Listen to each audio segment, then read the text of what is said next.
Hi there, and today we're going to learn about how to use the email address autocomplete options in Outlook. So here I am in Outlook.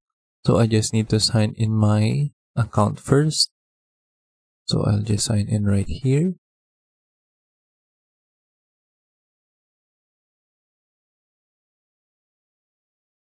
And then I'll just enter my password.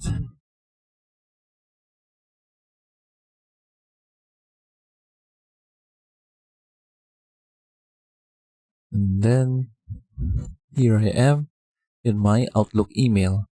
And then to use the autocomplete options for the email address, you can just create a new mail. And then when you click on the to field right here, you will see your suggested contacts right here. So right now I only have one suggested contacts, but if you have used your email to contact a lot of persons, you will see all of their emails right here.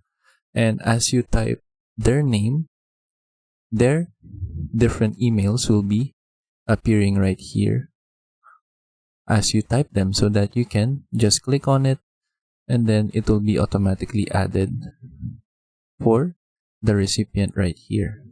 If you want to remove a specific persons, for example this one is a typo that I did when emailing this account earlier.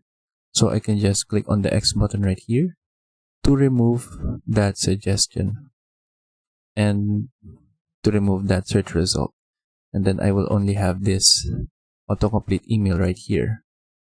If you want to turn off the autocomplete options, you just need to go to settings and then go to general, go to privacy and data, and then you can clear the data and turn off this feature right here, which is suggested people.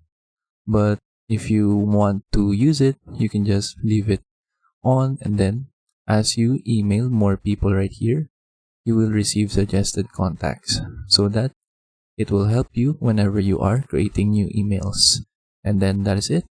That is how we use the autocomplete email address options here in Outlook. I hope you learned how to do it, and thank you for watching.